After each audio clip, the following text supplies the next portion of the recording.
Boom, boom, boom. We will let everything go here just a little bit. Scott, you'd be really proud of me. I've been watching playoff baseball. Having a good time. No, you're not proud of me for that. I'm trying to open my mind to new things, Tom. I'm feeling good here in the Mile High Yeah. City. Why? I'm watching playoff baseball because the Broncos are on a 3-game winning streak. Life is good. What is there to complain about here in the Mile High City? Broncos country, what is up? It's Wednesday night. It's time for MHI. He is Thomas Hall. I am Luke Patterson. Tom, those damn Raiders, there they go. 34-18. The Broncos have officially snapped the 8-game winning streak. They've beaten Las Vegas for the first time ever, and they did it in the 1977 throwbacks. Tom, how sweet a day was it last Sunday in the Mile High City? Man, it was awesome. I mean, number one, you break the streak and it's against your rivals. You got those. I cannot tell you how beautiful those uniforms are, man. It was amazing. I loved seeing those throwback uniforms, but it was kind of to me how they did it.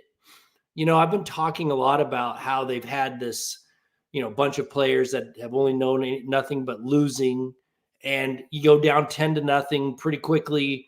Who knows if it was still full of those same players who have been used to losing, would they have been able to bounce back? But they did. They came back. Surtain turned it around with that interception return, and the team never really looked back after that. So it wasn't just that they beat the Raiders, is how they ended up doing it, which was, I thought, was impressive.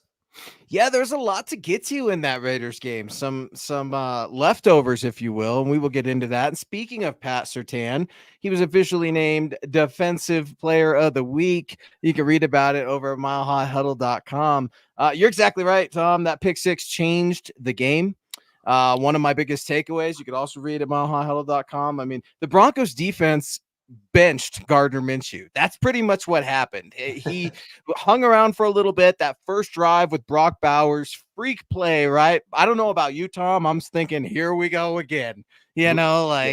Which Denver Broncos team is going to show up? But that one play sometimes is all you need, whether it be any sport, right? I'm just talking about watching playoff baseball. I have a daughter that plays volleyball, coach volleyball, right? It doesn't matter. Players need to make plays, and it can completely change the momentum of the entire game. And that's exactly what happened. Absolutely. Tom, I also think there's something a little bit to some Mile High magic here in Denver, Oh, yeah. Colorado. And those throwback uniforms, they looked fantastic. I would love it if they could wear them all the time, but you had greatness in the house, right? Ring of Fame ceremonies. Yeah. Champ Bailey was in the house, DeMarcus Ware, all the fellas. What a prime performance by your Denver Broncos. Yeah, it was great. Like I said, I really liked how they bounced back. And the real problem was early on was, I think that it was defense was not tackling well. Some of their Sternad, I had some issues with him in the first half, but they settled down, and then they started doing what they've been doing all year, and that changed the game as well. But the offense actually kind of came alive, and if we could just somehow get the receivers to catch the balls that are thrown to them, this offense might even look even better. Yeah, well, and speaking of the Broncos offense, I got to get your take, and I want to know from Broncos country how they feel about the sideline exchange between Bo Nix and Sean Payton. I wrote about it over at MHH.com, but I for one am looking forward to that conversation, considering we had it with a different quarterback last year.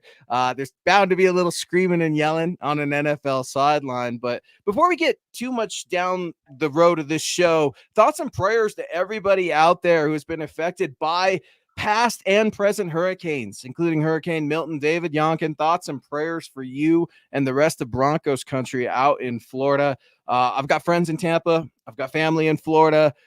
Thoughts and prayers. Please let us know if and how we can support all of you.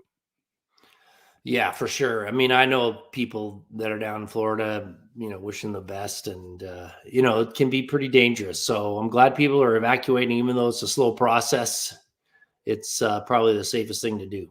Take care of yourselves and take care of business. Maybe you can listen to this pod. We could distract you. We could try to bring some levity to what's going on in this crazy world of ours. And crazy world, I did not see the Broncos on a 3-game winning streak, especially after coming off of the road. Then they beat the Raiders. I mean, anything is possible in the NFL. I do like a weekly pick 'em, Tom, and I am wrong all the time and just picking games, man. I mean, like so many upsets every Sunday, Monday, Thursday. It truly is the league of parody. And David coming in here with a $2 super on YouTube. Good evening, Broncos country. Hashtag 10-7. Let's go, Bo. Bo Nix was also nominated as rookie of the week, rather, for the NFL for his performance last week. It was one of his better performances, Tom, when you start to look at Bo Nix's career. Now, he did rush for a touchdown. I like that. I'm never going to get tired of that. But we started to see some of the arm talent with Bo Nix. We started to see some of the decision making when it came to Bo Nix. And it's something you look for in progressions. It's not all stats. I love the competitive fire from Bo Nix. I love the way that he tries to lead his team as a rookie.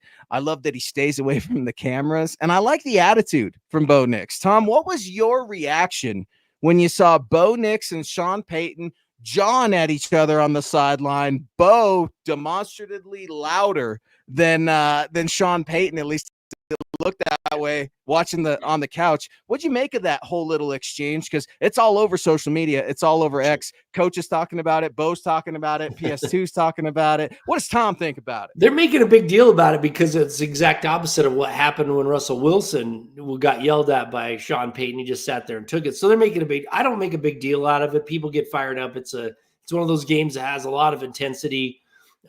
He stood up for himself about whatever it was that he wanted to get his point across from. We can't fault him for that. So I didn't think a whole lot of it because I think they have a good relationship, but coach quarterback relationship versus what we've seen in the past. So yeah, I think it's a good fodder for people in media to talk about, but that's the kind of stuff that goes on. It just happens. That's exactly it. It's good fodder, right? And isn't it funny how everybody's giving the Broncos props now? Well, let's go back 3 weeks. And I'm one of those folks. I still have concerns. Yeah. We're going to talk about some of those concerns. We're going to get into the Chargers, but the Broncos are not a team that can overlook anybody. And I look at the Kansas City Chiefs and what they're doing, and they're eking out wins. They're not doing it in the dominating fashion that we're used to seeing, but the Broncos can't overlook anybody. And I wanted to get to Robot of Doom watching over on Twitch. Good evening, gents. We sure put those Raiders back in their place, bench their quarterback too. 6-2. Here we come. Let's get to some news around the league, rather. Derek Carr suffered an injury, starting Saints quarterback. Obviously, the Broncos have a date with the New Orleans Saints in a couple of weeks on Thursday Night Football. It will be the first time that Sean Payton returns to New Orleans since being traded. What'd you make of the Derek Carr injury news? They're going to be going with rookie quarterback Spencer Rattler, who was also connected with the Broncos and Sean Payton this offseason. Well, I really don't care that much because the Saints, I don't really care about the Saints, but what I do, I was hoping that they could beat the Chiefs and then they lost. So I don't really care about them anymore until they come, until they face Denver in 2 weeks, 3 weeks, something like that. So I think the Saints came out hot, but they've kind of faltered and they're not looking like the powerhouse that, the first couple of weeks may have been inclined to people to think. So that's why I keep saying you got to wait till October to see which teams are really starting to kind of distance themselves.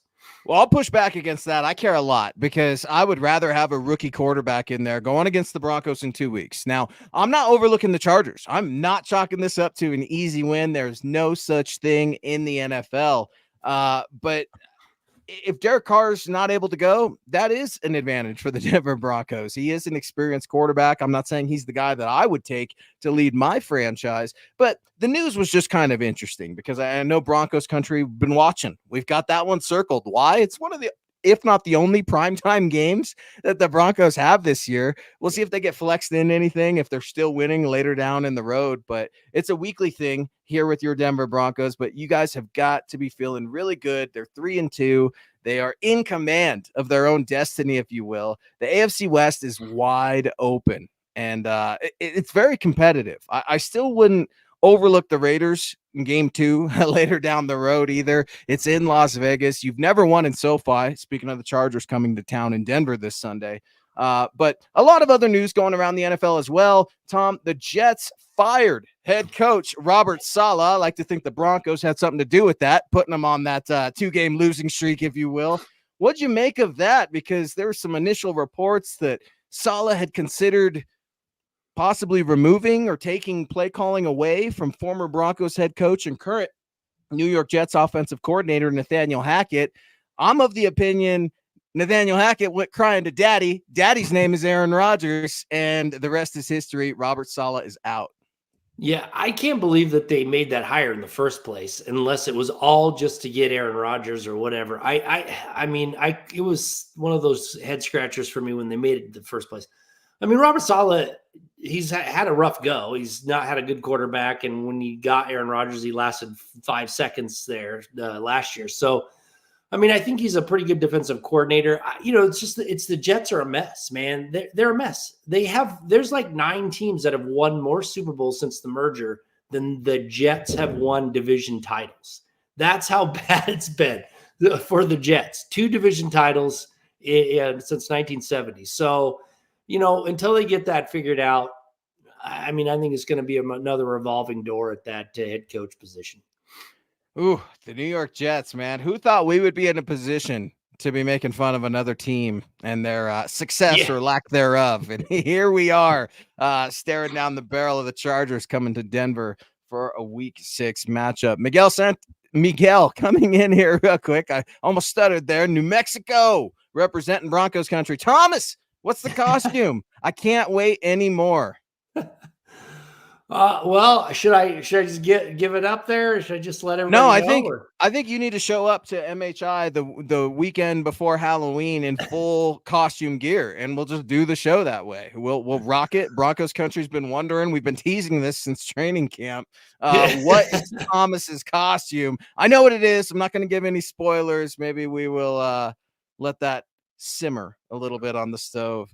But no, we're talking Broncos, Raiders leftovers. We're getting into a little bit of what's going on with the Chargers. How about Vance Joseph?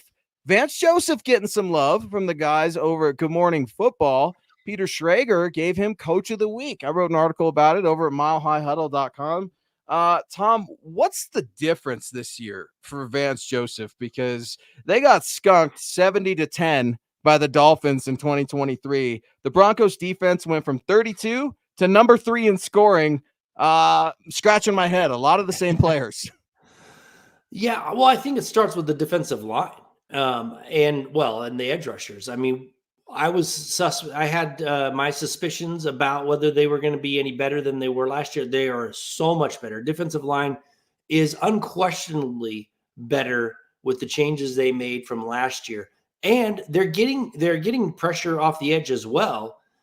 In fact, I think against the Raiders, that was a big takeaway for me, was they were getting to the quarterback with 4 men. They weren't needing to blitz to get pressure on the quarterback. So to me, that's what made the big difference. And I think Joseph's done, and I'm not a Joseph guy. You know that. I couldn't believe they hired him to begin with. I was like, whatever.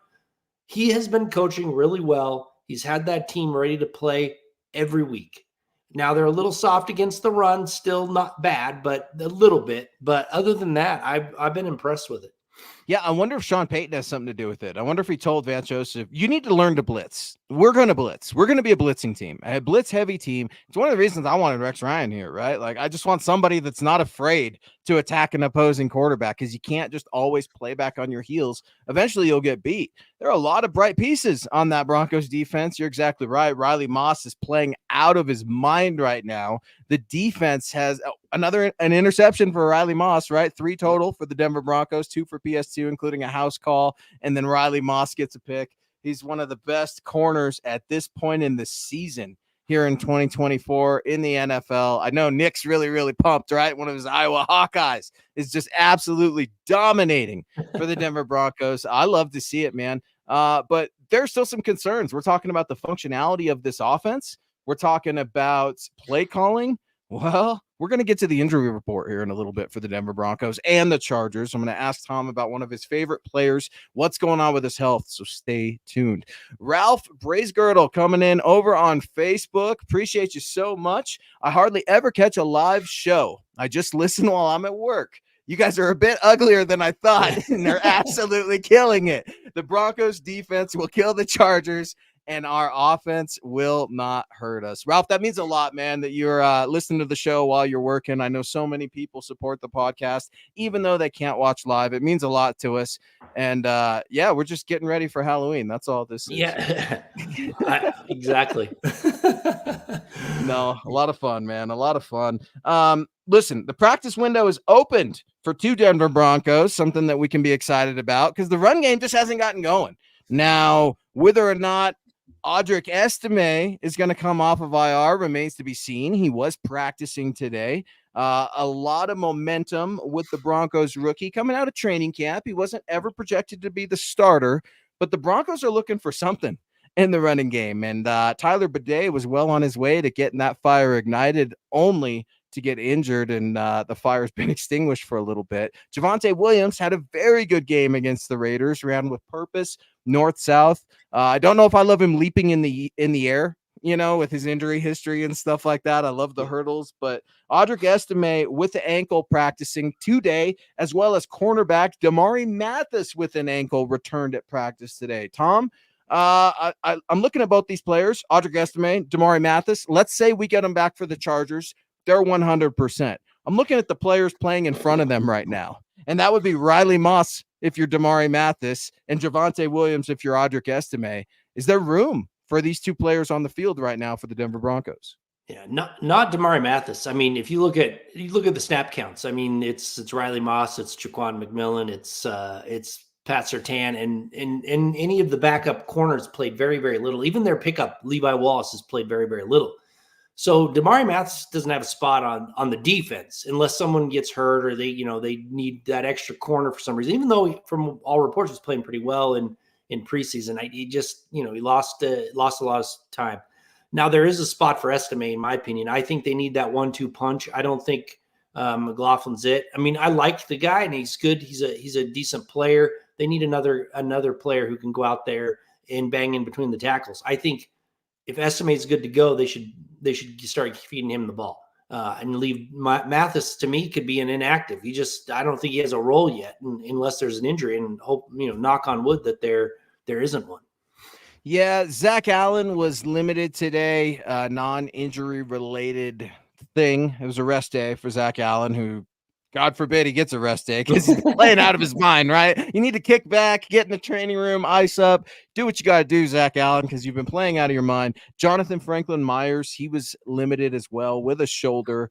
Josh Reynolds, he seems like he's always on the injury report, at least during practice. Caught his first touchdown as a Denver Bronco. We'll take it. A little iffy. And then the biggest concerns of the day for me, and I hate to rain on anyone's parade here in Broncos country. I'm riding high. I'm feeling good on this 3-game winning streak.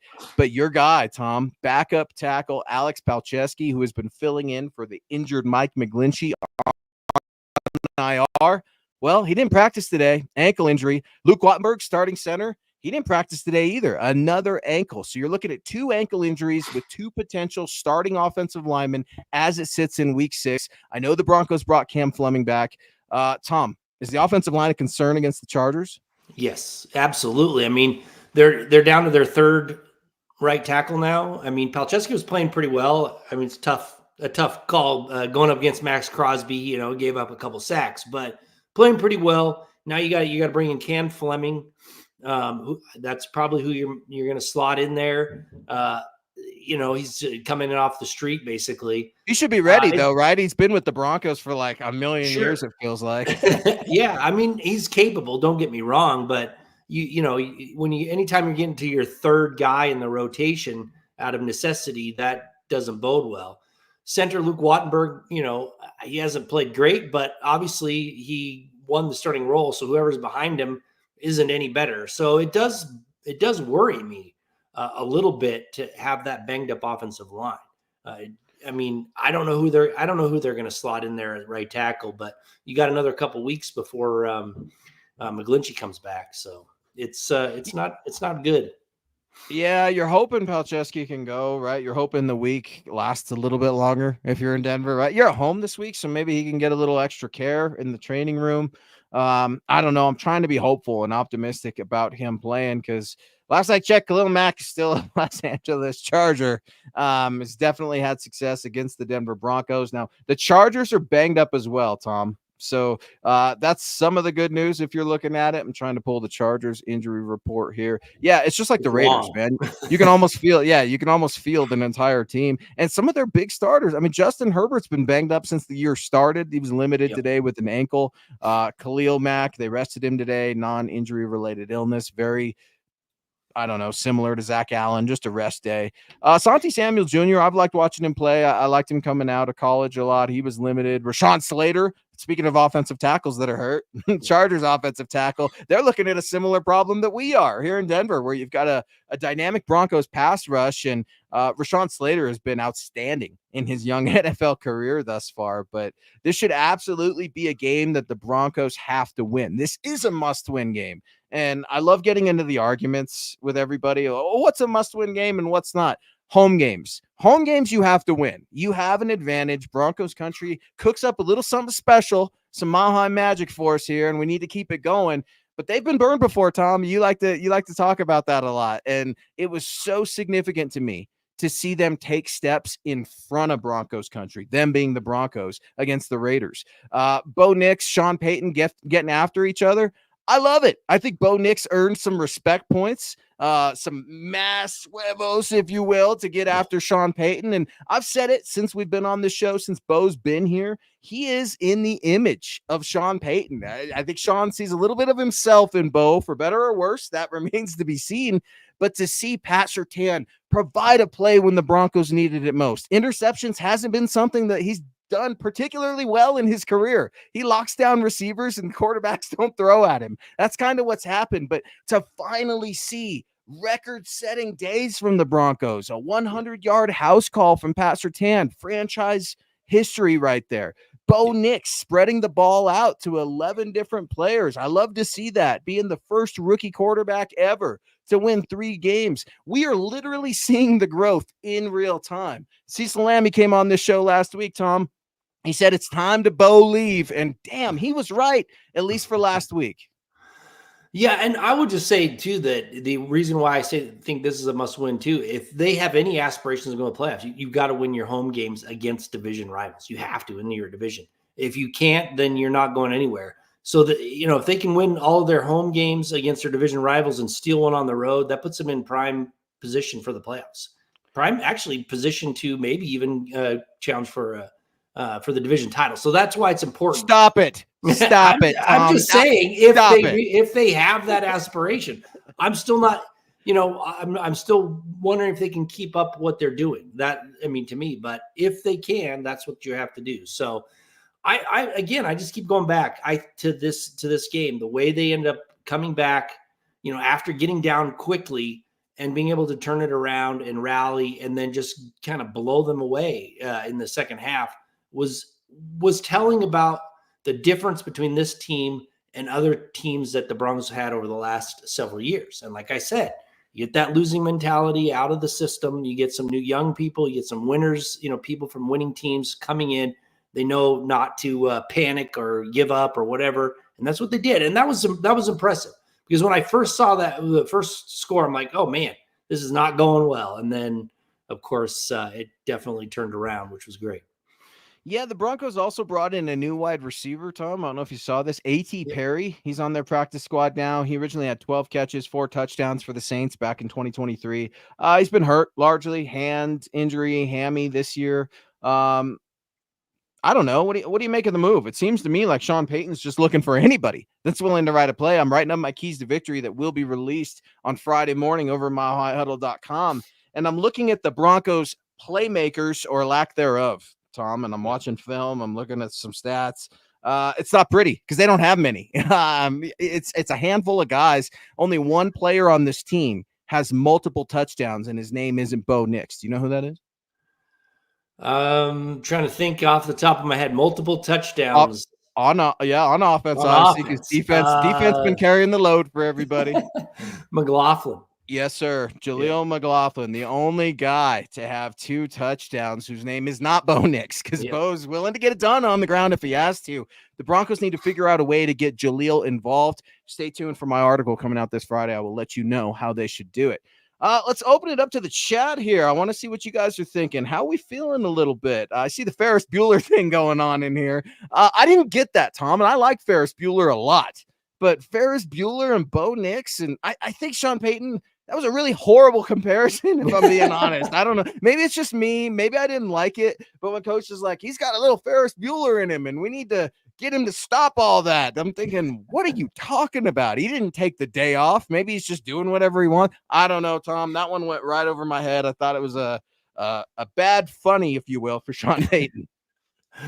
Yeah, I mean, it was a interesting comparison for sure. I don't know what exactly to make of it, but I think he was just trying to make light of the situation, and maybe that's the only comedy he's ever seen. Yeah, well, and I was thinking about it, and I was talking to my friends and my family when we were watching that game, and I'm just like, look, man, can you imagine how much time Sean Payton and Bo Nix spend together? I mean, do you think that was the first time somebody's yelled at each other? I don't think so. We know Sean's probably yelling at Bo all the time, but can't you just see you're doing film study and you're annoyed with each other, right? You've been together since the spring. It's just always ongoing.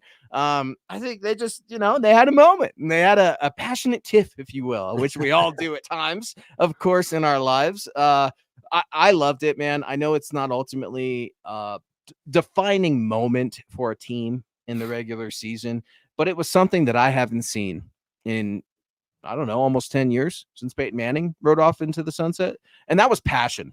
Tom, I saw passion from the starting quarterback of the Denver Broncos. Joe Flacco's still out there playing games. Like I can remember what it was like having Joe Flacco, who didn't give a gee whiz. No. Russell Wilson, speaking of not giving a gee whiz, I mean, what's going on there? Like the quarterback carousel is ongoing. I don't know if Bo's the answer. I don't know if he's the franchise savior. I don't even know if he's going to be the first Broncos quarterback that was drafted that we can call a success. But what I do know is that he's competitive. He's passionate, and that has Broncos country relating to him right now because it's something that we haven't had in a very long time. And he's improving too. I mean, every week it seems like he's getting better from what I'm seeing. I mean, from first week in the NFL to what specifically have you liked, Tom? Because you're right, he has improved, and it's easy to go back and look at the box score and be like, well, he's passing for 20 more yards in middle field throws, or well, he finally had his multiple passing touchdown game. What specifically about Bo Nix's game has improved in your eyes? Well, the first thing that I think about is actually Sean has let him be more of himself. So that's helped. I think the first game he was kind of, had children's gloves on him and was being very careful with him. And he's let him get more and more used to the NFL and letting him kind of operate on his own, which has helped. I think he's more Bo Nix than he was to begin with. But I think his accuracy has gotten a lot better. I think his timing's better. I think all those things that come with repetition that you just don't get from sitting on the sideline watching has gotten better. I actually think his numbers would be considerably better if he actually could get some of his receivers to catch the ball, or they could get Marvin Mims more involved. Somehow they've got to get Marvin Mims more involved. But yeah, I mean, Bo Nix, I think his accuracy is better. I think his anticipation on his throws has gotten better. Timing has gotten better. Those are the big things that I've noticed, as far as his acclimation to the NFL and how he's improved over these several weeks. I 100% co-sign all of that. And I would also add, I think decision-making has improved. I'm not saying it's there yet. It's still a work in progress. He still gets away with a few of those throws, as you like to remind me on a weekly basis, that could or would be INTs at any other given play or time. What am I talking about? Decision-making. Sean likes to brag about his young quarterback, say he doesn't make the same mistake twice. Well, quarterbacks make the same mistake twice, but they don't make the same significant mistakes, the game-losing mistakes twice, the pick sixes, the fumbles that we saw from Russell Wilson every time he got sacked last year. Bo's not retreating in the backfield when there's pressure. If any, I know we saw it a little bit against the Raiders on 1 or 2 plays, but if anything, he's pushing forward. He wants to move. He's aggressive. And I love to see that. That's an area of an improvement. Also, you're seeing a confident quarterback. And I don't know if you've noticed this, but Sean Payton gets so annoyed when people ask about Bo Nix's confidence. Every week, some brave soul over there at Broncos HQ in the media, they ask, well, what about Bo Nix's confidence? And confidence, it's the same question that we've heard since Bo was in high school, I'm sure. And Sean's, look, he's an NFL quarterback. Of course he's confident. But you see him taking shots. You see him going after teammates. You see him working. I love it. And he's doing it in silence. I was talking to my dad about this today. Do you see Bo Nix on TV very much? Do you see him doing interviews? Do you see him flashing here, flashing? No, I think he's working. And I think that's something he's also like Sean Payton in that aspect where Sean will enjoy the cameras when things are going right, but I think he'd rather work in silence. I don't know. Tom, what say you? Yeah, I mean, he seems to be doing everything right, and that's what you have to ask of your, rookie franchise quarterback. Go out there, put the work in, do everything that you can do to get better. Now, will he end up being the franchise savior? It's yet to be seen, but we have, he's putting the work in. He's doing it. He's not like Paxton Lynch, who didn't put the work in. He's going out there doing what he needs to do. And it's funny because I was on Twitter last week or earlier this week, whatever it was. And somebody was like, oh, they need to just scrap Bo Nix and put more effort into Zach Wilson. I mean, this guy's a nut. I mean, what are you talking about? Like, we know what Zach Wilson is. We don't know what Bo Nix is yet. Let him have some time and see what he can do. I mean, he's improving. So let it go, let him see what happens. And if he fails, then explore trying to resurrect a terrible 3-year career. We'll call that premature fan. Premature fan doesn't know. And Ralph knows, though. Ralph showing us more love over on Facebook. Thank you, Ralph. Appreciate that so much, man. If Bo Nix gets to form before the Kansas City Chiefs, the Baltimore Ravens, and the Denver Broncos having a winning record over that time, they will make the playoffs. Wow. I'm not willing to go there, Ralph. Stop it. Stop it just a little bit. You're getting me excited, and then I'm going to get all disappointed in November or December. No, it's a weekly basis kind of a thing for the Denver Broncos. Sean Payton is extremely successful in the month of October, Tom, as you know. It's kind of where he makes his bones. And it's going to be a long stretch, man. We're already sitting here. It's Wednesday, October 9th. Halloween's right around the corner. Broncos have a home game in Denver against the Chargers this Sunday, a winnable game, but a must-win game. It's at home. It's an AFC West rival. Let's get some momentum in the AFC West, something that the Broncos have struggled with for years. I don't want to overlook him, man. Justin Herbert, he's a hell of a talent, a hell of a quarterback, and he's absolutely nasty. He's got that killer instinct that I don't know. I used to be envious. I'm starting to see it a little bit with Bo. I need to see more, but the competitive fire's there. I'm waiting for a killer instinct to develop with Bo Nix, but it'll be the first time. How about this? You get Harbaugh and Payton squaring off in the AFC West. That's going to be an interesting storyline in and of itself. Yeah, and I'll say, I mean, I don't want to jump on they're going to the playoffs bandwagon just yet. They're still a young team. They've got a lot of things to work out, rookie quarterback. There's a lot of things to like about this team, and I've talked about them at length. There's also a few things that give me questions before I say that they're going to be able to make it to the playoffs. Their defense is basically been keeping them in games. There's been some injuries at the inside linebacker. Sternad played a heck of a second half. I still worry about his consistency. So there's that. And then there's offensive line injuries are starting to pile up. So if they can get through this next 4 weeks and get people back healthy, I think then we can start talking, and they can have a winning record over this 4-week period. Then we can start talking about playoffs. But let's just see what happens over the next 3 weeks, what their record is, and then go from there. Fussify coming in here on YouTube. Sean Payton and the word relative. Oh, man. Sean loves that word, right? He loves talking about his offense. Well, what we're doing relative to this and relative. One of my favorites with Coach, and when he gets a little snappy with people, and he goes, look. As soon as he's going to talk. I mean, Sean's been doing this for so many years. You know what you're getting with Sean Payton, for better or for worse. But that's absolutely, I love it, man. Sean Payton and the word relative. I'm making fun of him for the Ferris Bueller thing. This one was so obvious. I don't know how I miss it. I love to complain about random things like these, and it's a good thing that Flazifi's here to keep us honest. The word relative. Have you heard Sean use that word? It's one of his favorites. Yeah. Yeah, I watch some of the press conferences, but sometimes I just get bored because they just say the same thing. So I'm just kind of like, all right, I'm not gonna watch any more of this one. But yeah, he does tend to use that word more often than the normal person. Yeah, you're right. Sometimes they can get really boring, and unless they lose, right? Then you could get a really like pissed off Sean Payton at the mic, and then you never know what he's going to let slip, or let's say headlines galore, if you will. Frank Crum got in the game a little bit, very very raw. I'm not looking forward to a start if his number is called this week. But if you're Bo Nix, you've got to be quick with your release. You've got to be quick with your decisions, and if you're Sean Payton, set your guys up, put them in those type of positions. I said last week the style points mattered against the Raiders, and they absolutely did. 77 throwbacks, all that. Can we get back to work? Can you continue to put these things together, or are you going to read your press clippings? You're home for a couple of weeks. You're on the road for a couple of weeks. Are we starting to get comfortable? Are we starting to get complacent? I hope not, because this offense has not arrived, Tom. They are taking baby steps right now. They've got legs, but those little baby legs are just starting to crawl, starting to walk a little bit. They're currently ranked 22nd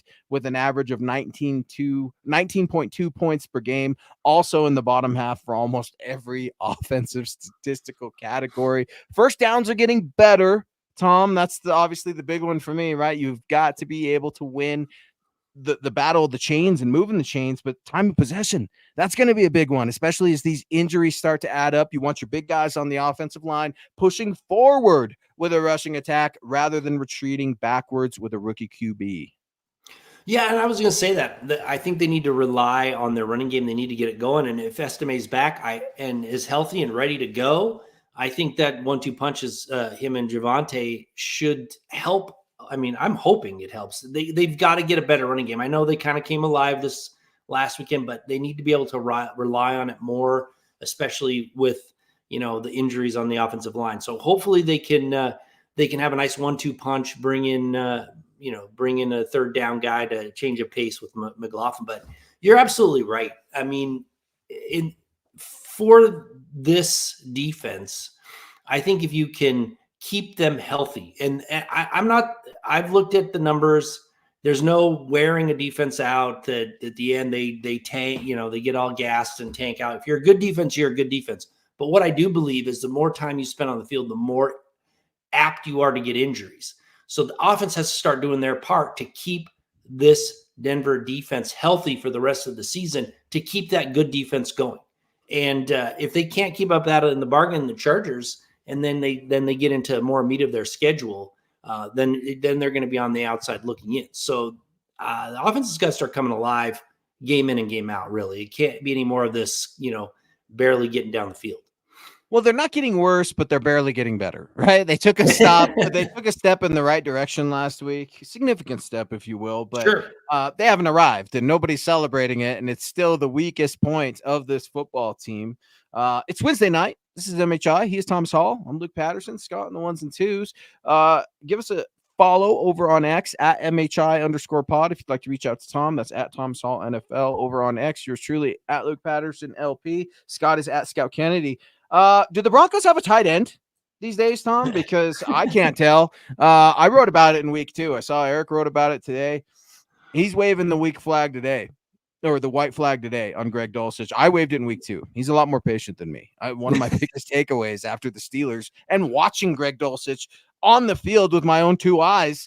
I'm done with him. Absolutely done with him. That being said, the Broncos offense doesn't seem to be getting tight ends involved at all. Whether it be Adam Troutman, whether it be Lucas Kroll, Nate Atkins. I'm reading articles from some publication, heavy.com, saying that CBS's Cody Benjamin is speculating that the Broncos should call the New England Patriots for former Pro Bowl tight end Austin Hooper, and giving a trade scenario, if you will, where the Broncos give up a 7th-round pick to get Austin Hooper. Does a new tight end help the offense, the Broncos offense, in your mind? Or what's going on with the tight ends here in Denver? There just doesn't seem to be any of them that are alive. Well, like you said earlier, they have a lack of playmakers, and especially at the tight end position, there's no playmakers. I mean, Dulcich was supposed to be that guy, and he's not. I mean, he's just he's not that guy. Now, I don't want them to go trade for anybody until if they get to the trade deadline and they've got a winning record, then definitely give up what you need to. But I don't want to go give up any sort of big pick for a tight end. I mean, because you're going to have to give something to get someone like Kyle Pitts. You're going to have to give away something pretty decent to get that person at the trade deadline. Anybody else, a 7th round pick that you're going to throw out there, I doubt they're going to move the needle. So why do it? Ralph, appreciate the support, man. He's saying I had some stars left to give you guys. Want Kyle Pitts. Let me check in with my Falcons source real quick, Ralph. Scott, are they going to? Yeah, they are. Okay. All right. So they put Kyle Pitts on the trade block. No, man, they are not trading Kyle Pitts. I get it. We all want one of the better talents and prospects in the league like a Kyle Pitts. But look, the Falcons finally got Kyle Pitts going against the Tampa Bay Bucks. All right. 8 targets, 7 receptions, like 80-something yards. They finally got him going, and they want to keep that going. They want to see what they can do with him in Atlanta. The Broncos don't have the firepower to get Kyle Pitts. He would not be sold low, as Scott's telling me in my ear. It's a pie in the sky idea. He just turned 24 years old. He's a young buck, still on the rookie deal, if I'm not mistaken. Atlanta's a hot team in the NFL right now. They want to keep as many offensive playmakers as they can get. What an overtime game, too, by the way, Scott. I watched it every second of that game. Bucks v Falcons. Keeping my eye on that NFC South as the Broncos play the NFC South this year. The Falcons and the Broncos will square off in November. Our very own, our friend of the show, Jasmine, she's going to be at the game too, so that'll be cool. I know she lives in the area with Scott. So I hear you, Ralph. We got to look. We got to figure something out. But really, should we be scouring the trade market for a tight end, or can we have a Super Bowl winning coach scheme a tight end to get open? Tom, I'm watching a controversial show right now on Hulu. I'm watching the Aaron Hernandez thing, and I've watched lots of documentaries.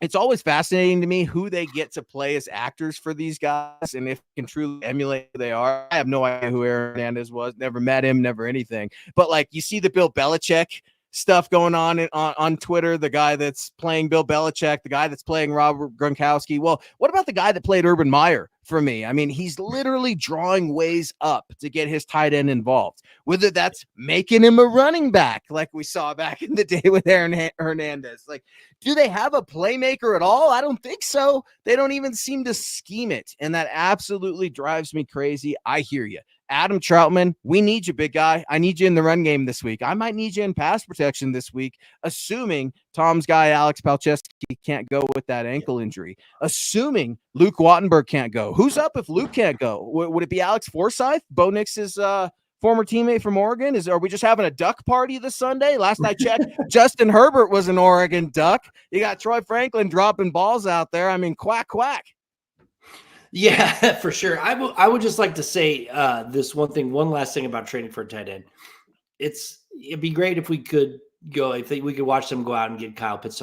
They're going to have to go trade for some tight end from a team that's not going to make the playoffs. It looks like the Falcons could very well make the playoffs. They're probably not trading their tight end, but look around for, if Njoku wasn't hurt, I believe that would be a prime. The Browns are fading fast. That would be someone that you could maybe go out and wrest away from somebody. But let's get somebody involved. I mean, it's been week in and week out that it hasn't been involved, but I'm still going back to the fact that it's not just the tight end. They have got to figure out how to get Marvin Mims more involved.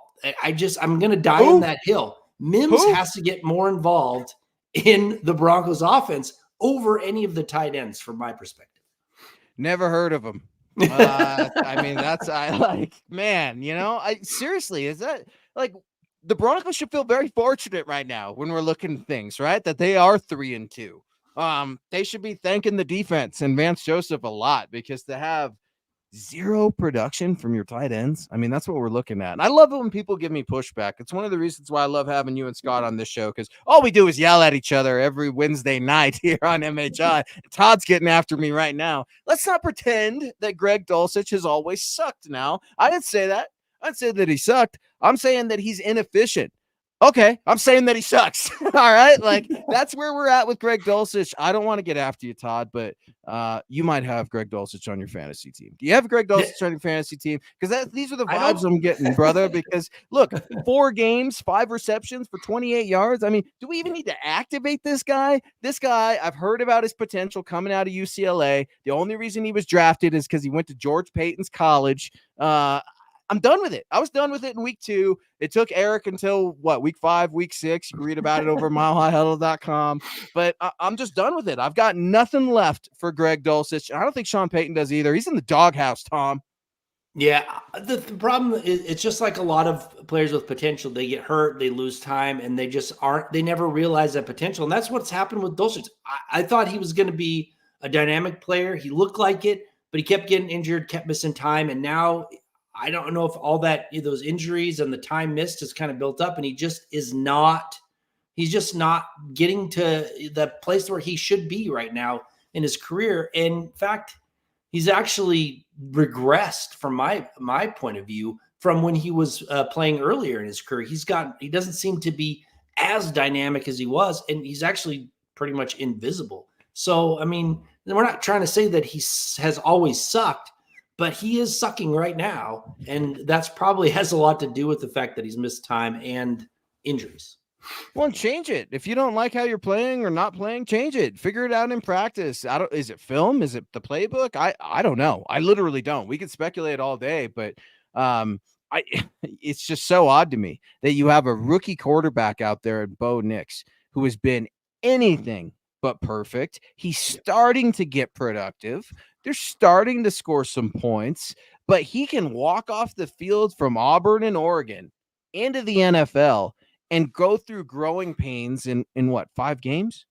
Coming into his 6 games. And Greg Dulcich here, we're just waiting year after year for the potential. 2022, he's got potential. 2023, he's got potential. 2024, oh, he's got Bo, he's got potential. No, you're either going to produce or you're not. And quite honestly, I put a lot of this on Sean Payton. Again, you can't scheme away for any tight end to get open. I'm not seeing production from anybody. This isn't just a Greg Dulcich thing. When's the last time you see Adam Troutman get a first down?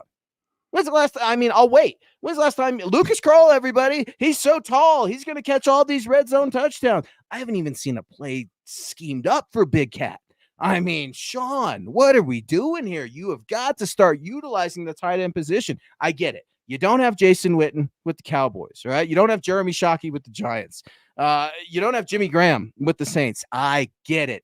But you have got to figure something out. He told us all about this joker position. Greg Dulcich, I actually think he's a joker. All January and all February. You're right. He is a joker, and the joke's on all of us for believing in Greg Dulcich. Done with it, dude. Done with it. You were going off on Dulcich tonight. Done with it, dude. Done with it, man. It makes me so mad. You can read all about it over at milehighhuddle.com. We are talking Broncos, Raiders, leftovers, Chargers. Tom, go ahead. Hit me. What you got? No, I'm with you on scheming the tight ends. I really think that's it. I've been saying it for a while. I think that's the kind of the Achilles heel with the offense is their lack of playmakers at the skills position. Bo Nix is, he's struggled, but he's done with his legs and whatnot. But I think until they find that playmaker or get Marvin Mims involved, who should be a playmaker, then I think that's going to hold them back on offense. They've been overachieving a little bit, but they need to go. If they are serious about making a run this year, I don't think they are. But if they get the trade deadline and they're making a serious run, go find somebody to give them some help, as a playmaker if they can. If someone will part with a playmaker, but until then, they're going to have to settle for the draft probably next year to find that guy. Williams asking over on Facebook, do we think we can get one? We talked about another New England Patriot, Will. We talked about Austin Hooper, a potential trade candidate. It's just speculation. It's all speculation over on the good old interweb. I don't know if Hunter Henry would be. Again, Tom hit on something real earlier. We could hit and want a tight end as much as we want, right? We can, hey, let's go get this guy.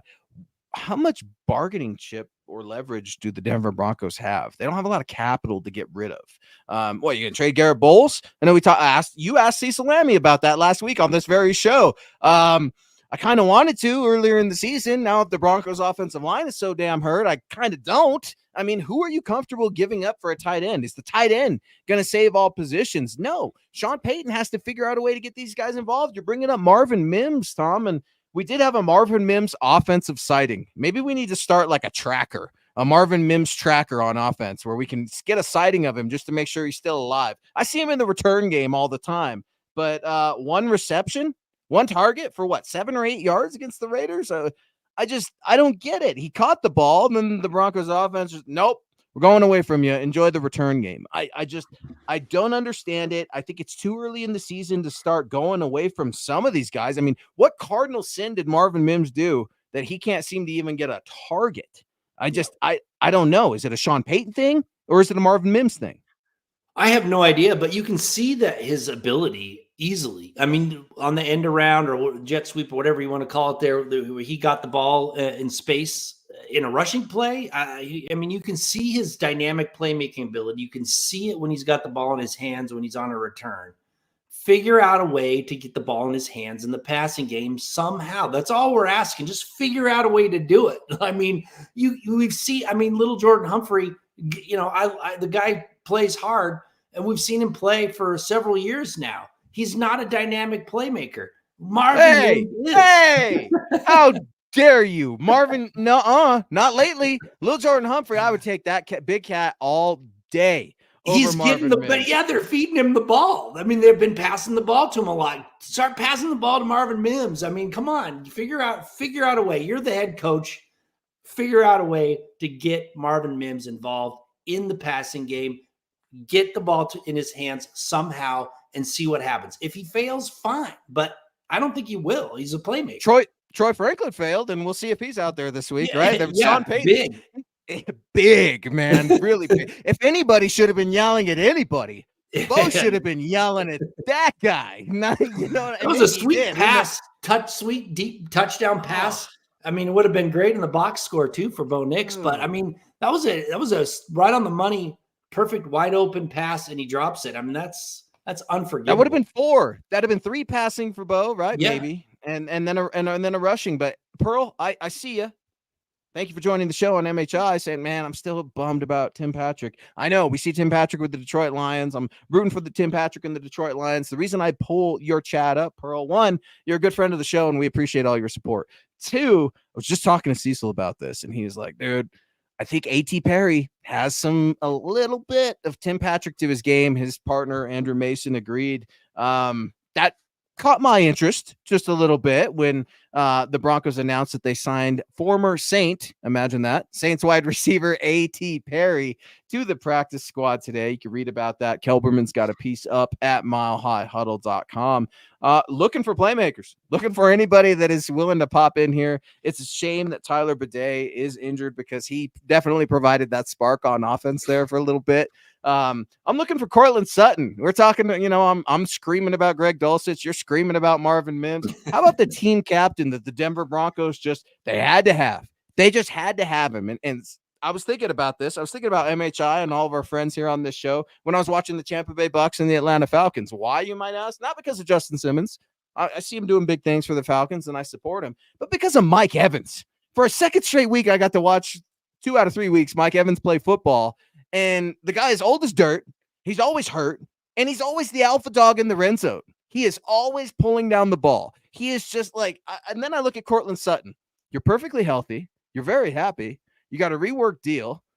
I'm still waiting for Cortland Sutton to arrive. And he's been in the league for like 8 or 9 years. He had a great season with Russell freaking Wilson in 2023.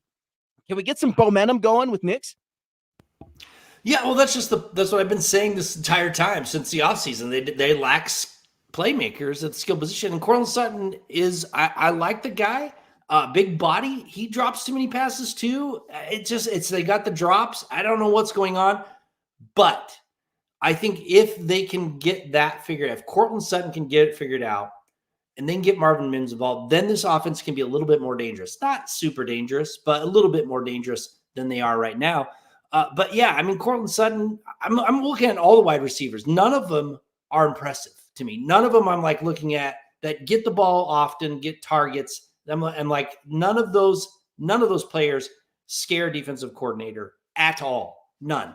Now they get catches. They make nice catches here and there, some good toe taps. I mean, don't get me wrong. I mean, that's what NFL wide receivers do, but none of them are game changers. None of them scare a defensive coordinator, and that's what's holding this offense back.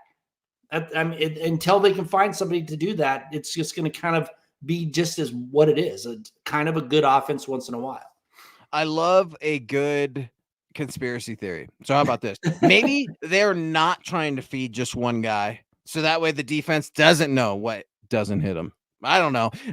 It's just one of these things. You're exactly right, Tom. We knew this coming into the season. Training camp's one thing, preseason is the other. But who's the absolute offensive killer for the Denver Broncos? They don't really have one. You could tell me that Javonte did well, and I can tell you that Javonte's had a roller coaster of a season so far.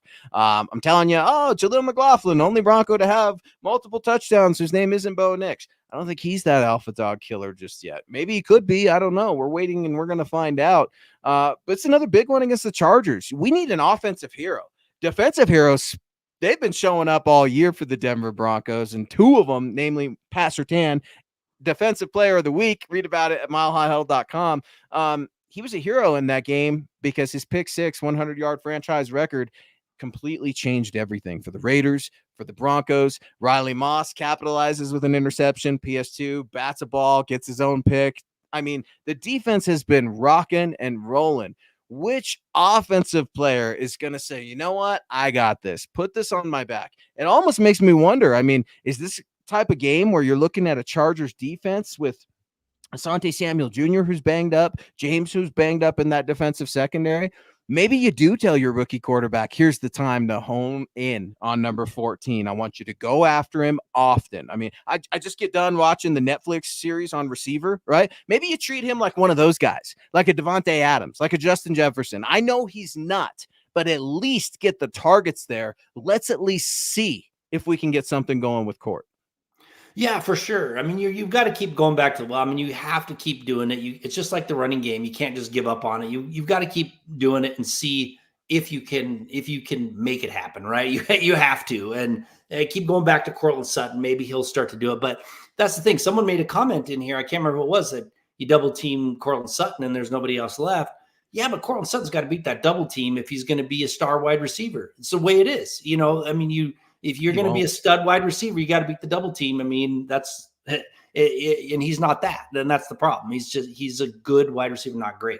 So I mean, it's one of those things where they're going to go as far as I think these playmakers can take them, or lack thereof. And I keep saying it until somebody can step up, or they can figure out, figure out a way to get somebody involved in order to do that. But I want to go back to the thing that you were talking about with Pat Surtain. It was the 100-yard interception, return for a touchdown, changed the face of the game. People kept, Champ Bailey was in the stadium, and people keep posting the Pats in the playoffs pick where he's running and he gets tackled at the 1-yard line, the ball flies, all that stuff. Actually reminded me more of when they were down to the San Diego Chargers way back when. And their season was on the line. They were getting whipped, and Champ Bailey intercepted that ball and returned it and turned their season around. That's what I was reminded of. And so if the Broncos do something this year, they can go back and look at that play and say, Pat Surtain, I think, really turned that game around and could be a catalyst for something better down the road. Because if they had lost that game to the Raiders, it was lights out for this team. Lights out, just like my guy Todd, man. I love you, Todd. Huge supporter of the show for many years. Thank you, man. I love getting after you. I love when you get after me. Check this out. But we get Luke excuses for Mims and dogging out. I got to use that, man. We got to somehow coin that Luke excuses. Todd, I will give you all the credit in the world. No, man, I'm dogging out Marvin Mims too. He's been missing in action. He's one of my first takeaways from the Broncos for one of their first losses. I think it might have been against Seattle. He's on a milk carton, just like the rest of these guys. Last year, I thought, marvelous Mims, he's going to be something great. Well, maybe we're waiting. I don't know what we're waiting for, but I just think that right now at this point in time, there are too many players that we're saying not good enough, not good enough, not good enough. Who's going to go make a play? Bo's a rookie. He's not chewing people out. He's not getting after them. I think that's coming. It might be towards the end of the year. It might even be in year 2, but you're going to see a demanding quarterback. Why? Because his head coach and offensive play caller is as demanding and mean and arrogant and annoying as they get. And what do you want out of all of that? You want an offense that scores points. They don't all have to get along. They don't all have to be best friends, but you want competitive fire. I think Bo's one of the only ones, along with the offensive line. Quinn Miners, man, been playing great. Ben Powers, Garrett Bowles. Not enough credit to give you guys. Still some improvement that needs to happen as a whole. But overall, man, 3-game winning streak. I'm feeling pretty good about the Denver Broncos. It's a weekly thing in the NFL where you never know. Man, road team, home team, I don't know that there's much of an advantage in the league anymore, Tom, because so many of these games, they're just toss-ups or not a lot of blowouts. It's anyone's guess at this point. I'm feeling good about the Chargers. I'm going to wait till Friday to give my prediction. I know you like to wait till Friday too, but how you feeling with the Chargers coming to town as we tie a big red bow on it?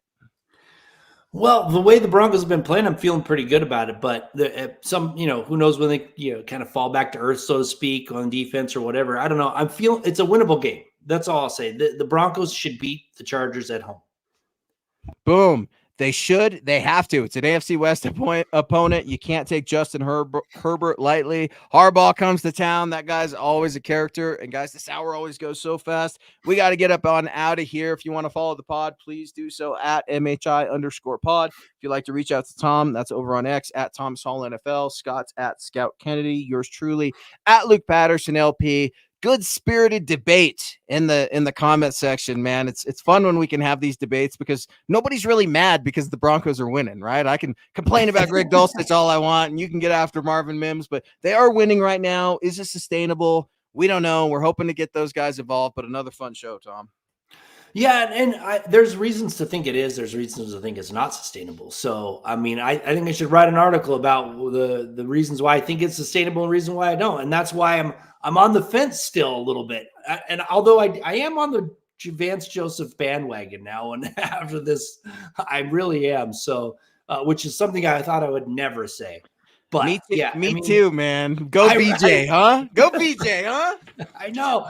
I just don't know what to make of this team yet. And I keep saying that because I don't, I'm trying to figure this team out. They're finding ways to win. That's what's important. Boom. Thank you to everybody in the chat. Fun show. Thoughts and prayers to Florida, Tennessee, Georgia, North Carolina, anyone and everyone that is struggling. Please let us know if and how we can help. Thank you guys so much. Broncos country, Chargers. This is the way. This is the way.